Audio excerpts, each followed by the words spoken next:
1969년 7월 20일 미국은 인류 최초로 달에 인간의 발자국을 남기는 엄청난 업적을 달성했습니다.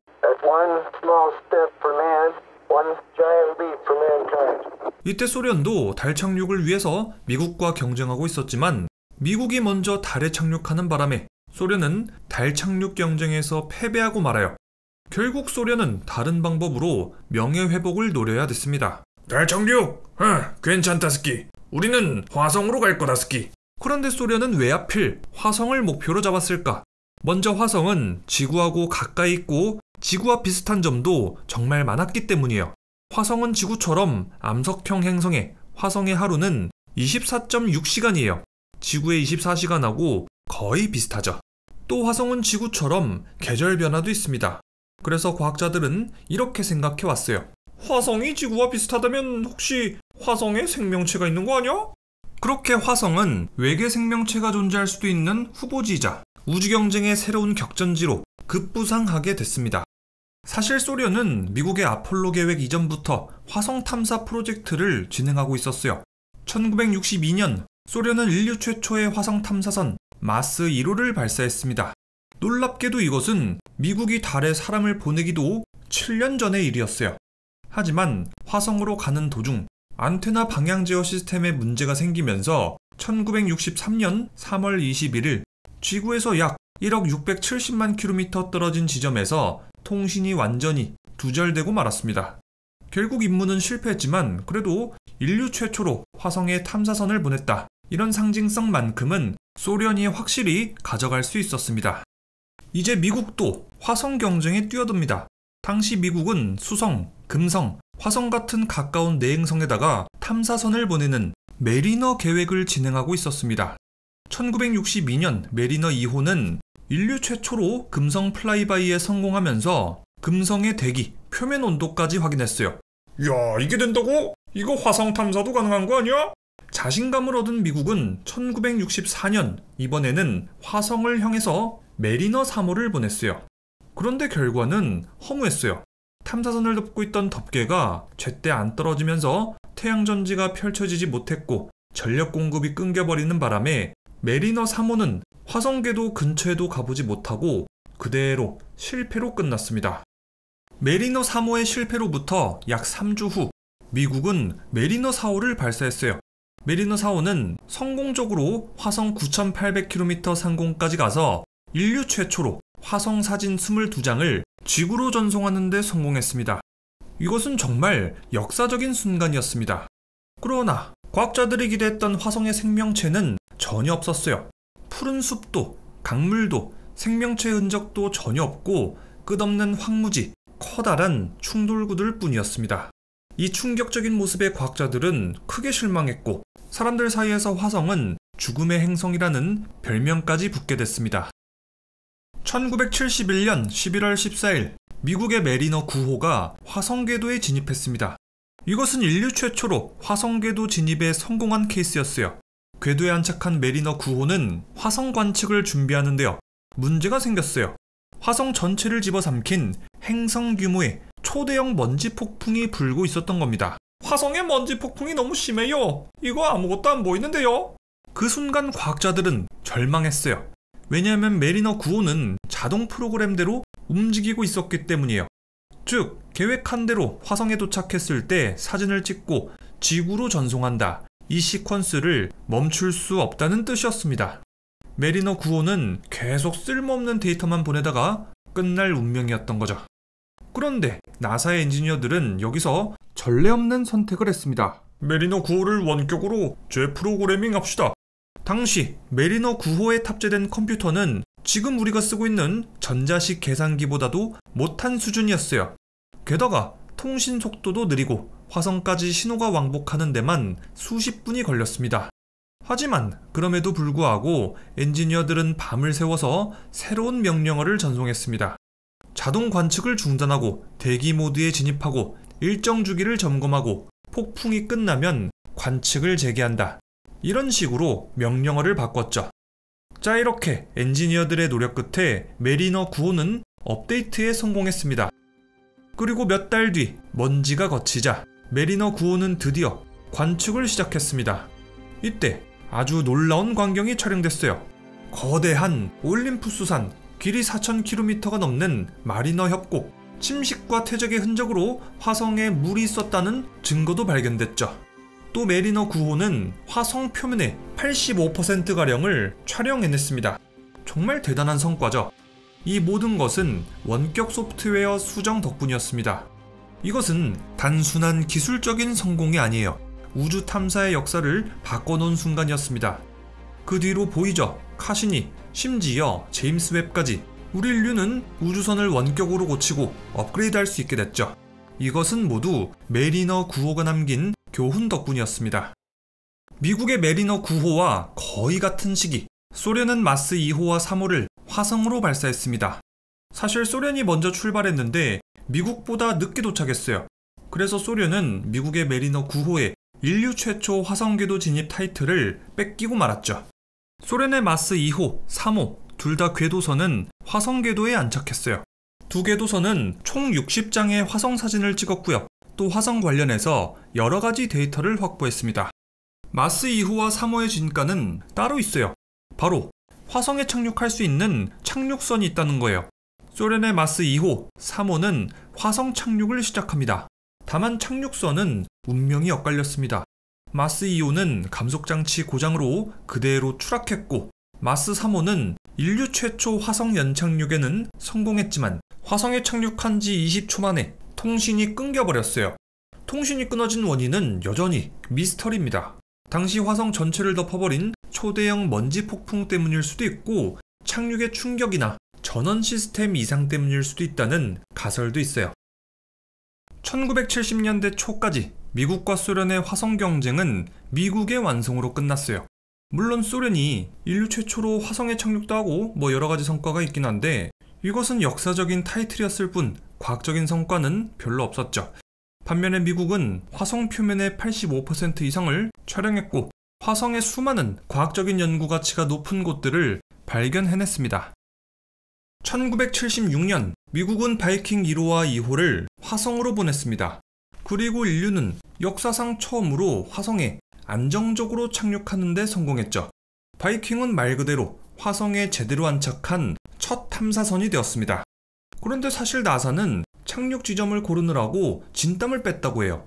원래 예정했던 착륙 지점이 알고 보니까 바위투성이었거든요. 그래서 착륙 11일 전 나사의 과학자들은 사진을 밤새 뒤져가면서 새로운 착륙 장소를 급하게 정해야 됐어요. 말 그대로 벼락치기 착륙 지점 선정이었죠. 1976년 7월 20일 바이킹 1호가 드디어 화성 착륙을 시도합니다. 바이킹 착륙선은 에어로쉘 안에 들어가서 화성 대기를 돌파했고, 그 다음 고도 수 킬로미터에서 낙하산으로 속도를 줄이고 마지막엔 역추진 로켓으로 브레이크를 걸면서 안정적으로 착륙했어요. 뒤이어 9월 3일 바이킹 2호도 같은 방식으로 성공적으로 착륙했습니다. 이 방식은 이후에 화성 착륙 기술의 기초가 됐어요. 나중에 패스파인더 프로젝트, 스피릿 오퍼튜니티 프로젝트, 피닉스 탐사선 등에서도 디테일은 조금씩 달랐지만 기본 구조는 거의 비슷했어요. 바이킹 덕분에 인류는 화성 착륙을 훨씬 더 수월하게 해낼 수 있게 된 거예요.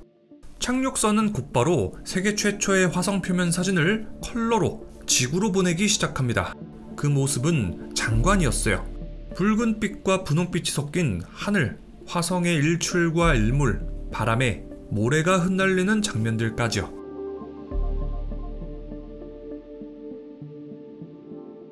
바이킹의 또 한 가지 미션은 화성의 토양에 생명체가 있는지 없는지 확인하는 것. 이 착륙선에는 생명체 존재 여부를 확인하기 위한 장치가 실려 있었어요. 방법은 단순합니다. 화성의 흙을 용기에 담고 영양분하고 물을 주입해서 반응을 살펴보는 거예요. 만약에 미생물이 있다면 먹고 숨쉬고 가스를 내놓을 것이라는 가정이었죠. 그런데 놀랍게도 일부 실험에서 양성 반응이 나왔습니다. 마치 무언가가 실제로 반응하는 듯한 데이터가 잡힌 거예요. 설마 진짜 화성에서 생명체를 발견한 거 아니야? 하지만 또 다른 장비로는 정작 유기물 자체를 전혀 검출하지 못했습니다. 생명체라면 반드시 있어야 될 흔적이 안 보였던 거죠. 결국 나사는 생명체 없음이라고 공식 발표했습니다. 화성의 생명체 양성 반응 논란은 아직도 끝나지 않았어요. 혹시 그 장비가 너무 원시적이어서 못 잡아낸 거 아니야? 오히려 그 양성 반응이 진짜 미생물의 신호였던 건 아닐까요? 지금도 일부 학자들은 바이킹이 인류 최초로 화성 생명체를 스치고 지나갔다고 주장하고 있습니다. 물론 대부분의 학자들은 화성에 생명체가 없을 가능성이 높다 쪽에 동의하고 있어요. 착륙선은 애초에 약 90일 동안 임무를 수행할 계획이었어요. 그런데 랜더는 놀랍게도 무려 6년 동안 임무를 수행하면서 수많은 데이터를 지구로 전송하는 역사적인 성과를 남겼습니다. 한편 바이킹은 착륙선만 있었던 게 아니에요. 바이킹 1호, 2호의 궤도선은 화성 궤도를 돌면서 사진을 찍고 있었는데요. 이 궤도선이 지구로 보낸 사진만 무려 5만 장 이상이나 돼요. 덕분에 인류는 훨씬 더 정밀한 화성 지도를 만들 수 있게 됐고 화성 탐사 수준은 한 단계 도약했습니다. 또 이 사진 덕분에 화성은 산맥, 계곡, 충돌구까지 있는 복잡한 지형의 세계로 확인됐습니다. 바이킹 프로그램은 성공적이었습니다. 그러나 그 뒤로는 새로운 도전 없이 침묵만이 이어졌습니다. 아니, 화성 탐사가 이렇게 성공적인데 왜 추가 탐사를 더 안 해? 먼저 바이킹 프로그램에는 당시 기준으로 약 10억 달러가 투입됐어요. 이거를 오늘날 기준으로 환산하면 약 60억 달러, 원화로는 8조 원이나 되는 돈이에요. 그런데 1970년대에는 여전히 냉전 시기였습니다. 국방비는 계속 늘어났지만 반대로 나사의 예산은 점점 줄어들고 있었죠. 이런 상황에서 화성 탐사에 돈을 더 쓰기가 어렵겠죠. 게다가 화성은 기대하고는 다르게 생명체의 흔적이 발견되지 않았습니다. 만약에 작은 미생물이라도 나왔다면 미국은 화성에다가 탐사선을 10번이고 20번이고 더 보냈을 거예요. 하지만 생명체 흔적이 없으니까 화성에 더 가야 될 이유가 크게 줄어든 거예요. 또 실익 문제도 있었습니다. 바이킹 궤도선은 이미 화성 대부분의 지형을 상세히 촬영했어요. 종합적으로 화성을 더 탐사해봐야 당장 얻을 게 없다는 판단이 나온 거죠. 결국 바이킹 이후 미국의 화성 탐사는 약 20년간 침묵을 맞이했습니다. 미국은 바이킹 이후 20여 년 만에 다시 화성 탐사를 시작합니다. 바로 마스 옵저버 프로젝트였죠. 아니, 바이킹 이후에는 실익이 없다면서 왜 다시 화성에 갔을까? 그 이유는 크게 두 가지였어요. 먼저 첫 번째, 1990년대 들어서 소형 전자공학이 발전하면서 과거보다 훨씬 가벼우면서도 정밀한 장비를 만들 수 있게 됐어요. 두 번째, 바이킹 이후에 남은 수많은 미스터리들, 특히 화성의 물, 기후변화, 생명체 흔적에 대한 가능성, 이런 것들이 다시 과학자들을 자극했기 때문이에요. 하지만 문제는 이 화성 탐사 재개가 연속된 실패로 이어졌다는 거예요. 1992년에 발사된 마스 옵저버는 화성 궤도 진입을 앞두고 통신이 두절돼서 영영 사라지고 말았습니다. 그 정확한 원인은 지금도 밝혀지지 않았죠. 이어서 1999년에는 마스 클라이밍 오비터가 진행됐는데요. 이 프로그램은 단위 착오라는 어처구니 없는 실수로 실패하고 말았어요. 엔지니어 중에서 누구는 파운드 같은 미국식 단위계를 사용했고 또 어떤 팀은 뉴턴을 사용했어요. 그래서 탐사선의 추진력이 아예 잘못 계산됐죠. 결국 탐사선은 화성 대기에 그대로 꼬라박았어요. 이 한 번의 실수로 대략 1억 3천만 달러가 증발됐죠. 이 사건은 나사 역사상 가장 비싼 단위 실수로 꼽힙니다. 같은 해 1999년 마스 폴라랜더가 발사됩니다. 마스 폴라랜더는 화성의 남극 착륙을 목표로 했는데 이 착륙 과정에서 탐지기가 잘못된 신호를 보내는 바람에 메인 엔진은 너무 일찍 꺼지고 말았어요. 그 결과 착륙선은 화성 표면에 추락하고 말았죠. 나사는 이렇게 3번 연속 화성 탐사에 실패하고 말아요. 당시 나사는 저비용, 고효율 전략을 내세웠는데 이게 계속 실패하다 보니까 국민들의 신뢰는 크게 흔들리게 되었습니다. 계속되는 화성의 저주, 이 흐름을 깨려면 무언가가 필요했습니다. 이때 1996년 12월 4일 마스 패스파인더가 발사됐습니다. 착륙 과정은 3단계로 진행됐어요. 먼저 탐사선을 열차폐시키고 화성으로 낙하하다가 어느 정도 높이에서 낙하선을 펴는 것까지는 바이킹하고 똑같아요. 그런데 여기서 바이킹은 낙하산을 벗은 다음에 역추진해가지고 착륙했잖아요. 반면에 마스 패스파인더는 에어백을 사용했어요. 착륙선에 에어백을 달아서 착륙선을 마치 거대한 공처럼 다 감싼 거예요. 기존의 바이킹하고 비교하면 착륙 절차나 장비가 훨씬 단순해졌죠. 마스 패스파인더는 탱탱볼처럼 튀면서 충격을 흡수하면서 화성 표면에 착륙했는데요. 착륙선은 15번 이상 최대 15m까지 튕긴 끝에 처음 충돌했던 곳하고 약 1km 떨어진 지점에 안착했어요. 패스파인더가 착륙한 지점은 바로 아레스벨리스. 이곳은 화성 북반구에 있는 고대 범람원인데요. 화성에서 바위가 가장 많은 지역 중 하나입니다. 나사가 이곳을 착륙지로 선택한 건 표면이 비교적 안정적이고 과거 화성 역사 초기에 대홍수가 발생했을 때 다양한 암석들이 바로 이곳에 쌓였을 거라고 판단했기 때문이에요. 그만큼 지질학적으로 연구할 것들이 많다는 뜻이겠죠. 에어백이 완전히 수축되자 착륙선에서 작은 탐사 로버 하나가 모습을 드러냅니다. 이름은 소저너, 길이 65cm, 무게 10.6kg짜리 미니 로버예요. 이 녀석의 생김새는 RC카 위에다가 김 한 장을 올려놓은 것 같기도 하고 굴러다니는 전자레인지처럼 보이기도 해요. 성능도 정말 소박했어요. 탑재된 태양 전지판에서 얻는 전력은 고작 13에서 15W, 이동 속도는 초당 1cm. 오늘날 기준으로 본다면 이 스펙은 장난감보다도 못해요. 그래도 그 당시엔 이 소형 로버가 인류 최초로 화성 표면을 직접 달린 역사적인 주인공이었습니다. 소저너는 비록 작고 앙증맞은 크기였지만 내부에는 과학 장비가 빼곡히 들어있었어요. 그 중에서도 가장 눈에 띄는 건 바로 APXS였습니다. 이 장비는 화성의 바위나 흙에다가 알파 입자, 양성자, X선을 쏴서 화학 성분을 분석하는 장비예요. 이 장비로 화성의 과거 환경, 화학적 비밀까지 파고드는 것이 가능해졌죠. 또 소저너는 지형 분석 장비, 카메라 등등 여러 장비를 갖추고 있었어요. 그래서 소저너는 움직이는 작은 화성 과학 실험실이라는 별명으로도 불렸다고 해요.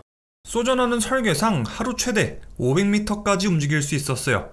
하지만 실제 임무에서는 하루 10m 남짓, 아무리 많이 움직여봐야 20m만 움직였다고 해요. 소저너 자체에는 지구로 데이터를 전송하는 기능은 없었어요. 그래서 소저너는 매일매일 탐사를 나갔다가 다시 착륙선으로 돌아왔고, 소저너가 착륙선에다가 데이터를 전송하고 착륙선이 지구로 데이터를 전송했어요. 소저너는 원래 7화성일만큼 굴릴 예정이었다고 해요. 그런데 이것보다 11배 이상 되는 83화성일 동안 임무를 수행했어요. 그동안 소저너는 550장 이상의 이미지를 지구로 전송하는 데 성공했습니다. 소저너가 보내온 사진을 보고 나사의 과학자들은 이렇게 생각했어요. 화성에는 거대 규모 홍수가 몇 차례 이상 일어났을 겁니다. 그 근거는 이렇습니다. 사진을 보면 둥근 돌들이 마치 물 때문에 운반된 것처럼 같은 방향으로 쏠려 있어요. 또 암석을 보면 여러 겹의 퇴적층이 보이는데요. 이것은 물이 여러 번 흐르면서 퇴적작용이 반복적으로 일어났을 가능성이 높다는 뜻이에요. 마스 패스파인더 착륙선도 화성에 대한 수많은 데이터를 수집했어요. 16,500장 이상이나 되는 화성 이미지를 촬영했고 기상 데이터도 차곡차곡 모았어요. 착륙선의 기상 관측은 단순한 날씨 체크가 아니었습니다. 향후 화성에 로켓이 착륙할 수 있을 가능성, 생명체 생존 조건, 인간 거주 가능 유무, 유인 탐사와 화성에 기지를 건설할 수 있는지를 따지는 기초 데이터였죠. 마스 패스파인더는 이렇게 수많은 업적을 쌓았습니다. 그런데 마스 패스파인더의 가장 큰 업적은 따로 있었어요. 바로 화성 탐사라는 분야를 대중들에게 널리 알렸다는 거예요. 사실 마스 패스파인더 이전까지의 화성 탐사는 전문가들, 그들만의 리그였어요.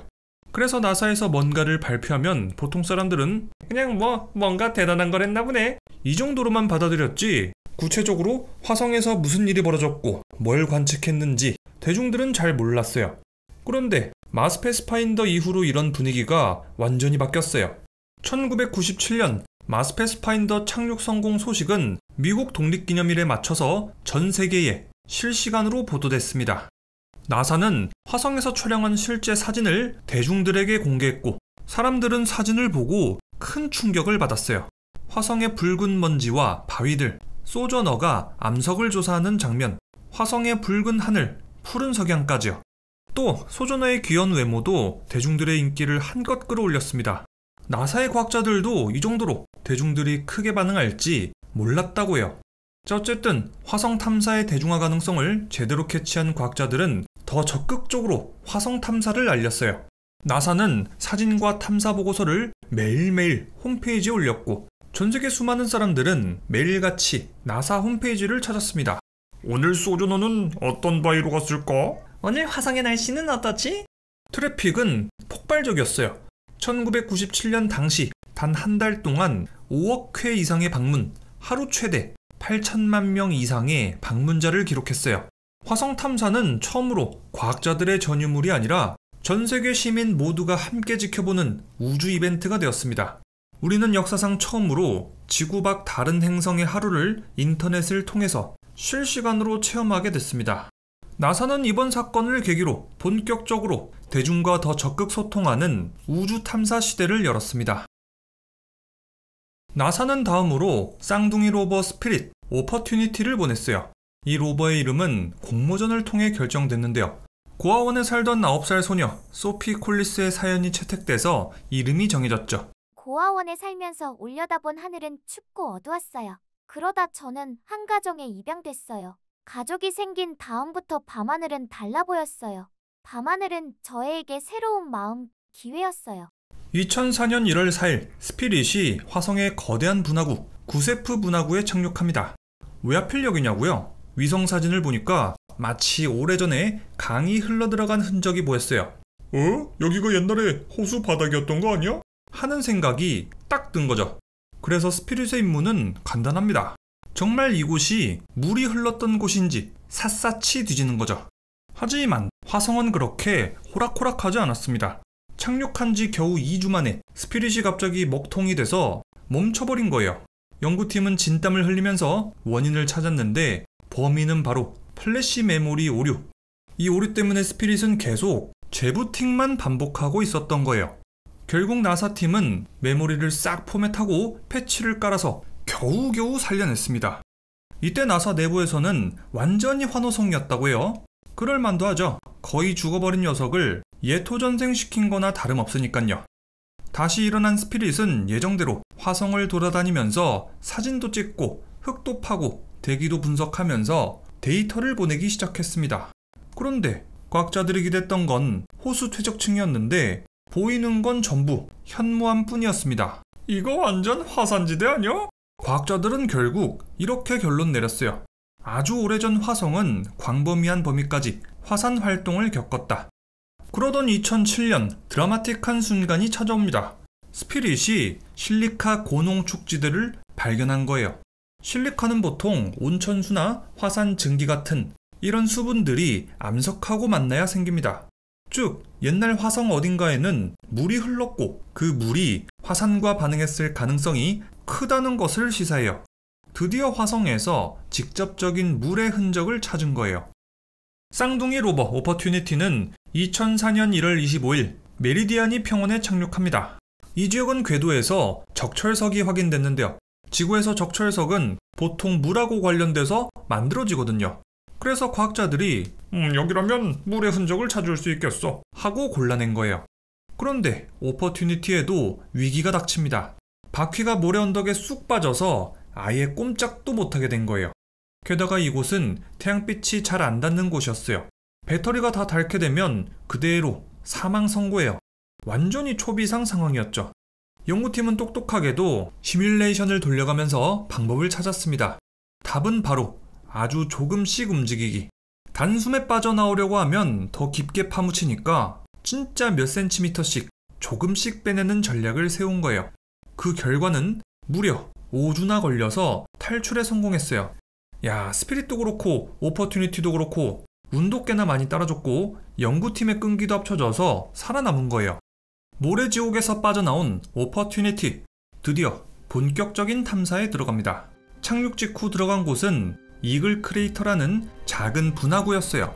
그런데 여기서 깜짝 놀랄 만한 걸 발견합니다. 바위 표면에 겹겹이 쌓인 얇은 퇴적층, 그리고 그 안에 새겨진 물결 무늬 같은 흔적을 발견한 거예요. 이것은 물속에서 모래가 쌓이고 흘러가면서 생긴 패턴이었어요. 즉 오퍼튜니티는 화성에 진짜 물이 있었다는 강력한 증거를 잡아낸 겁니다. 그뿐만이 아닙니다. 오퍼튜니티는 바닥에서 아주 신기한 걸 발견했어요. 블루베리처럼 생긴 동그란 작은 암석들이 바닥에 잔뜩 굴러다니고 있었던 거죠. 이 화성 블루베리들의 크기는 직경 몇 밀리미터 정도로 겨우 콩을 만한 크기였어요. 이게 처음 발견됐을 때는 정체를 두고 말이 많았습니다. 화산 폭발로 생긴 거다, 운석 충돌의 흔적이다, 그냥 바람이 만든 거다 등등이요. 가장 설득력 있는 해석은 바로 이거였습니다. 과거 화성에 지하수나 얕은 물이 쏟고 그 물이 모래층과 염류층을 통과하면서 철분이 침전됐다는 거예요. 그렇게 해서 수억 년 동안 물방울이 굳듯이 동글동글한 돌이 만들어지고 풍화작용으로 바닥에 드러난 겁니다. 즉, 이 블루베리야말로 화성에 물이 있었다는 걸 보여주는 핵심 증거였던 거예요. 마지막으로 오퍼튜니티는 화학 분석 장비로 바위를 분석했는데요. 자로사이트라고 하는 광물을 검출했어요. 이 자로사이트는 그냥 생기는 게 아니에요. 액체 상태의 물, 그것도 산성에 물이 있어야지만 만들어지는 광물이에요. 즉, 이 지역에는 산성 액체물이 실제로 고여 있었고 지하수를 따라서 순환했을 거라는 증거예요. 그래서 이번 발견은 화성에 물이 있었다는 걸 입증하는 가장 결정적이고 화학적인 증거 중 하나로 꼽힙니다. 스피릿과 오퍼튜니티 둘 다 기대 수명은 3개월이었어요. 나사에서 수명을 이렇게 짧게 잡은 건 화성의 모래바람이 태양전지를 덮어버려서 더 이상 충전이 안 될 거라고 예상했기 때문이에요. 그런데 의외로 때때로 불어오는 화성의 맑은 바람이 태양전지 위에 쌓인 먼지를 다 날려버리면서 두 로봇은 태양빛으로 충전을 이어갈 수 있었어요. 그렇게 계속해서 화성 곳곳을 탐사할 수 있었고요. 2009년 5월 스피릿은 바퀴가 모래에 빠져서 움직이지 못하게 됐습니다. 이미 예상 수명의 20배를 훌쩍 넘겨서 부품들도 전부 마모된 상황. 결국 스피릿은 그 자리에서 멈추고 말았는데 나사는 끝까지 스피릿을 사용했어요. 스피릿을 그 자리에 고정시키고 고정 관측소로 활용한 거예요. 스피릿은 이제 화성의 지열, 계절에 따른 온도 변화, 그리고 바람이 먼지를 청소하는 현상까지 수많은 데이터들을 지구로 보냈습니다. 이후 2010년 3월 22일 스피릿의 통신이 두절됐고 2011년 5월 25일 나사는 공식적으로 스피릿의 임무 종료를 선언했습니다. 스피릿이 화성에 착륙한 지 6년 만의 일이었어요. 스피릿이 떠난 뒤에도 오퍼튜니티는 인듀어런스 크레이터, 빅토리아 크레이터, 그리고 엔데버 크레이터까지 계속해서 화성을 돌아다니면서 화성 지질을 조사했어요. 그러다가 2018년 6월 오퍼튜니티는 엄청난 모래폭풍을 만나는 바람에 침묵하고 말아요. 결국 나사는 2019년 2월 13일 장장 15년 만에 오퍼튜니티의 임무가 종료됐음을 발표했습니다. 원래 스피릿과 오퍼튜니티의 임무 기간은 고작 90일, 단 3달에 불과했습니다. 하지만 결과는 상상 그 이상이었죠. 먼저 스피릿은 2004년 화성에 착륙해서 탐사를 시작했지만 거친 환경 속에서 바퀴가 고장나고 결국 모래에 빠지면서 움직이지 못하게 됐습니다. 그럼에도 무려 6년 동안 데이터를 보내면서 끝까지 과학자의 손과 눈이 되어줬죠. 그리고 쌍둥이 로봇 중 진짜 기적의 주인공은 오퍼튜니티였습니다. 수많은 먼지 폭풍, 배터리 위기를 견뎌내면서 90일짜리 계획을 무려 15년의 여정으로 바꿔놨거든요. 아무도 없는 적막한 화성 땅 위에서 인간 대신 홀로 탐험을 이어가는 작은 로봇. 오퍼튜니티는 붉은 모래바람 속에서 묵묵히 바퀴를 굴리면서 사진을 찍고 바위를 분석하고 때로는 고장을 스스로 이겨내기도 했습니다. 그 모습은 마치 우리를 대신해서 화성이라는 미지의 세계를 고독하게 개척하는 작은 개척자 같았습니다. 그래서일까요? 픽사의 애니메이션 월-E 역시 이런 탐사 로봇의 이야기로부터 영감을 받았습니다. 외로운 별에서 묵묵히 임무를 수행하는 작은 로봇. 그 원형에는 바로 스피릿과 오퍼튜니티가 있었던 거죠. 나사는 2011년 11월 큐리오시티 로버를 화성으로 보냈습니다. 큐리오시티 임무는 단순히 화성의 환경을 조사하는 게 아니에요. 과거 화성에 생명체가 있었는지, 그리고 앞으로 인류가 실제로 화성에 간다면 정착할 수 있을지, 이런 것들을 탐구하는 게 핵심 목표였어요. 큐리오시티는 이전 로봇들하고는 급이 달랐습니다. 그 별명이 움직이는 실험실일 정도였으니까요. 길이 3m, 폭 2.7m, 무게 900kg, 거의 소형 차량 한 대 크기예요.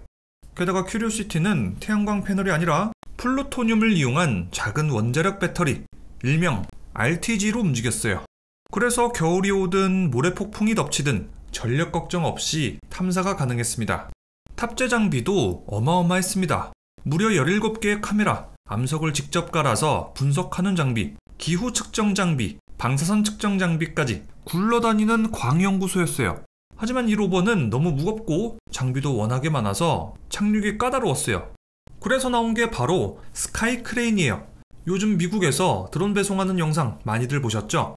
스카이 크레인이 이거랑 비슷하다고 보시면 돼요. 자, 그런데 화성에서 이 스카이 크레인으로 원하는 곳에 원하는 시간에 거의 1톤 무게되는 로버를 안전하게 착륙시킨 건 정말 말도 안 되는 난이도예요. 먼저 화성하고 지구는 거리가 너무 멀어가지고 통신 지연이 생기는데 화성에서 지구로 아무리 통신이 빨라봐야 4분 후에나 도착해요. 늦으면 최대 24분씩이나 걸리죠. 그 말은 실시간으로 지구에서 스카이 크레인을 조종하는 건 불가능하다는 얘기예요. 결국 모든 조종은 사전에 짜놓은 소프트웨어 그리고 알고리즘이 처리해야 됩니다. 자, 그럼 지금부터 큐리오시티의 화성 착륙 과정을 영상으로 만나보시죠. It is reporting that we are seeing G's on the order of 11 to 12 Earth G's. We are decelerating. Heat shield has separated where we found the ground. We're down to 90 meters per second at an altitude of 6.5 kilometers descending. We're at altitude of 1 kilometer descending. Sky crane has started.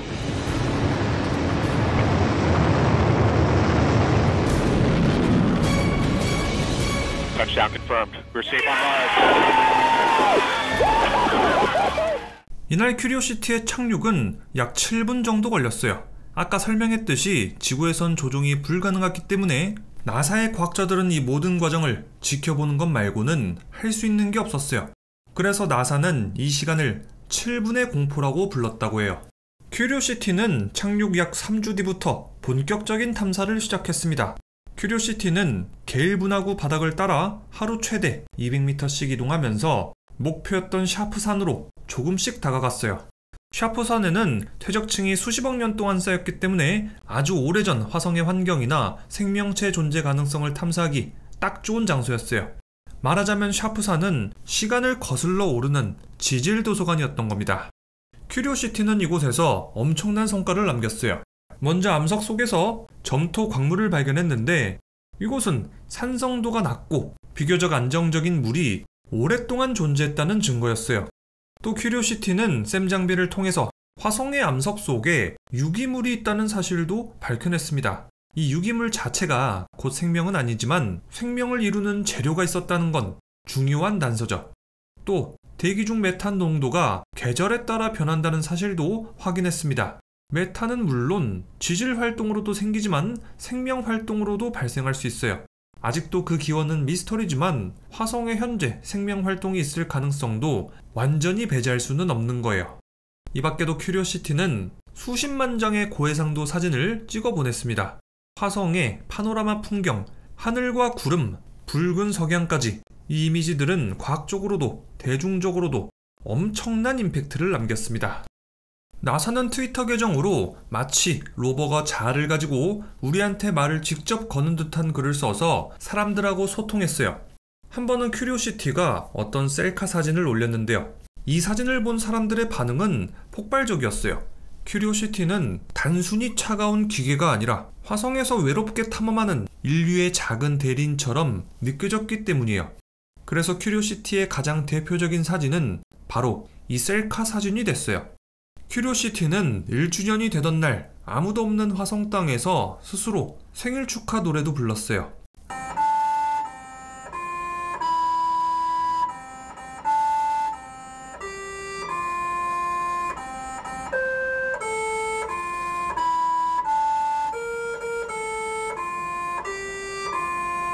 아무도 듣지 못했지만 나는 노래했다.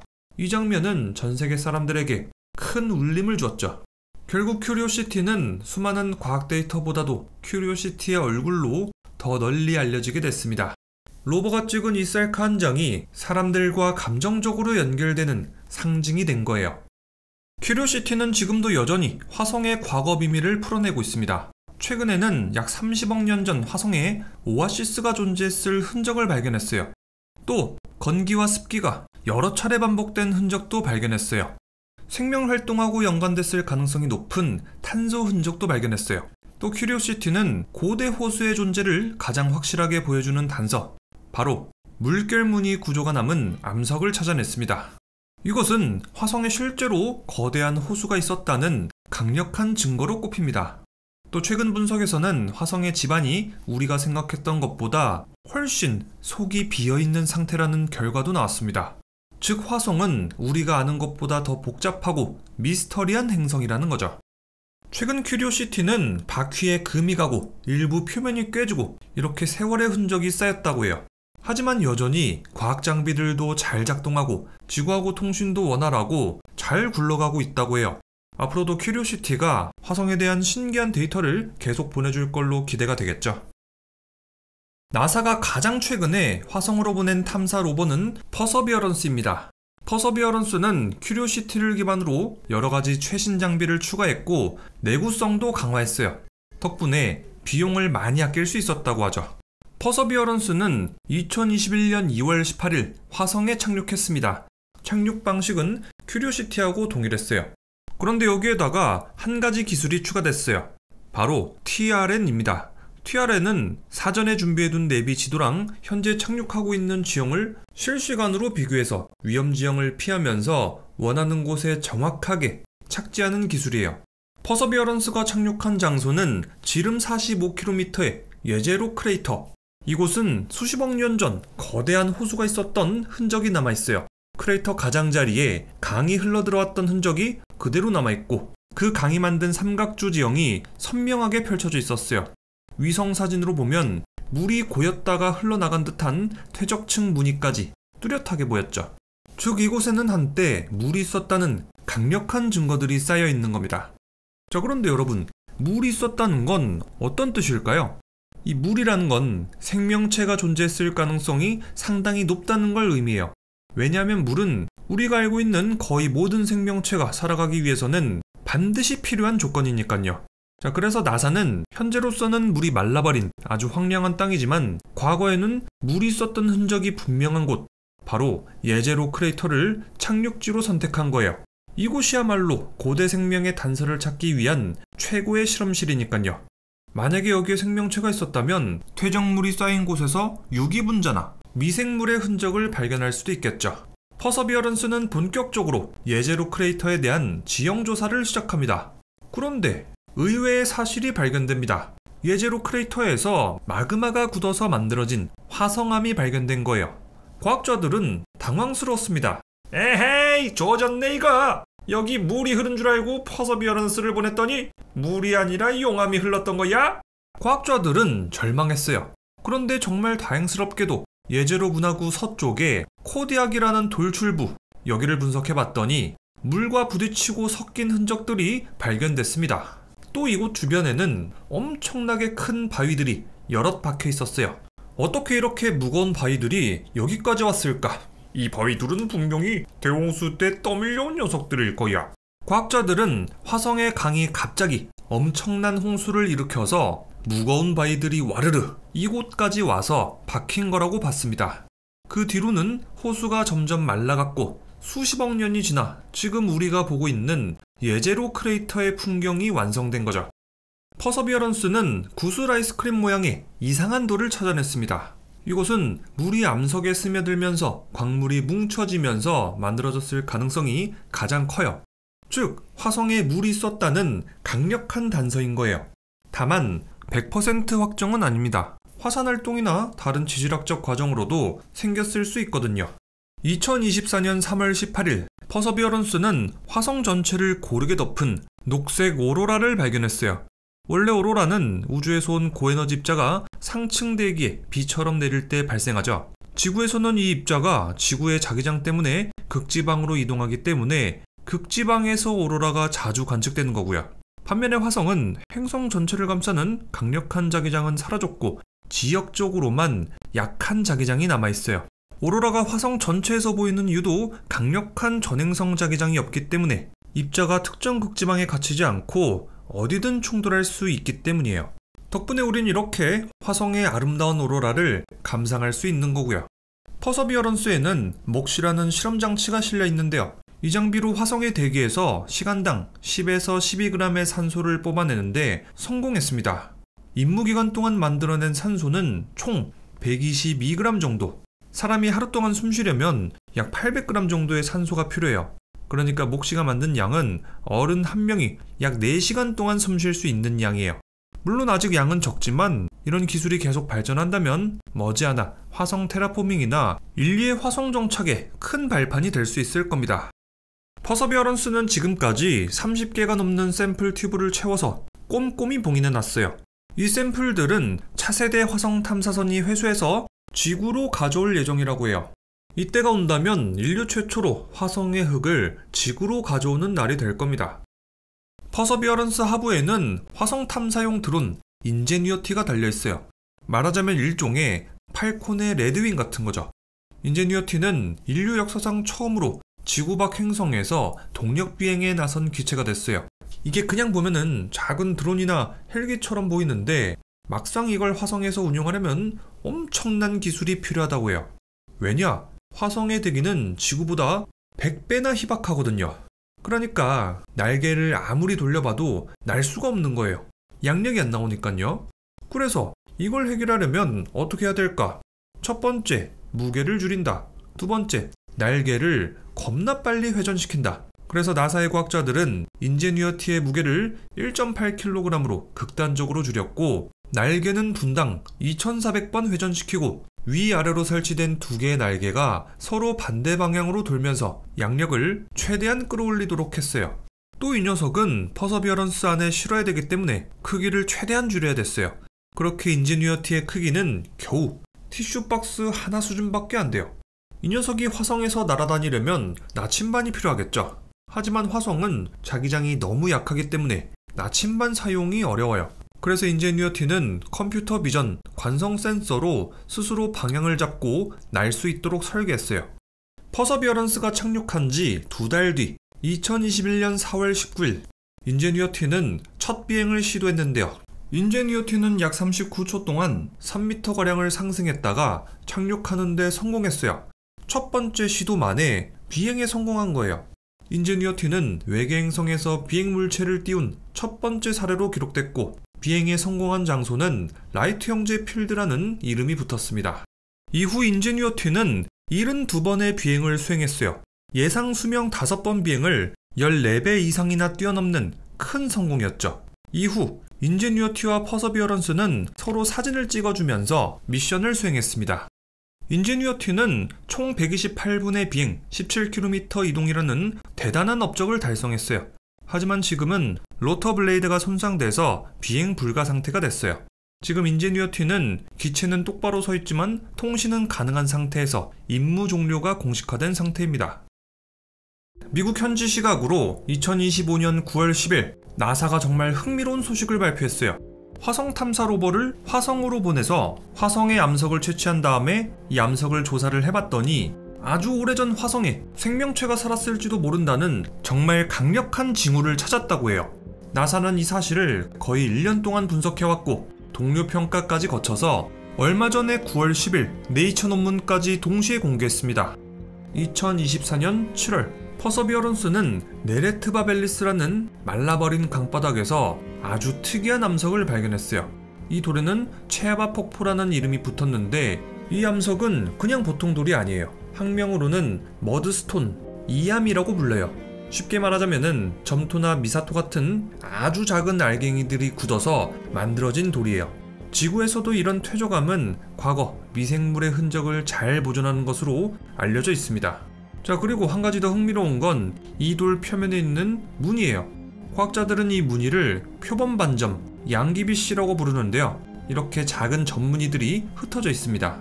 이 무늬들을 분석해보니까 철인산염, 철화학물 같은 이런 성분이 들어있었다고 해요. 이런 물질들은 지구에서는 종종 미생물 대사 활동하고 연결돼요.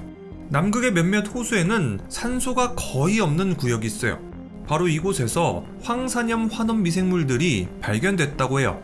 얘네들은 황산염을 황화물로 바꿔가면서 에너지를 얻는다고 하죠. 그러니까 쉽게 말해서 산소가 없어도 다른 화학 반응을 이용해서 살아가는 녀석들이에요. 실제로 대설포 비브리오 같은 세균이 직접 확인된 적도 있고, 대설포박터, 대설포오토마큘럼 같은 녀석들도 유전자 흔적으로 보고된 바가 있어요. 자, 그러니까 지구에서도 이런 미생물들이 있으니까 화성에서도 과거에 비슷한 미생물들이 있었을 거다 라는 가능성이 충분히 있다는 거죠. 연구팀은 또 이 암석 속에서 유기탄소, 인, 황, 산화철을 찾아냈다고 해요. 이 네 가지는 사실상 미생물들이 에너지를 얻는데 꼭 필요한 필수 조합이에요. 또 흥미로운 건 돌 속에서 미생물이 화학 반응을 했을지도 모른다는 흔적이 발견됐다는 거예요. 그 결과로 철인산염, 철황화물 같은 광물이 생긴 것으로 보인다고 하죠.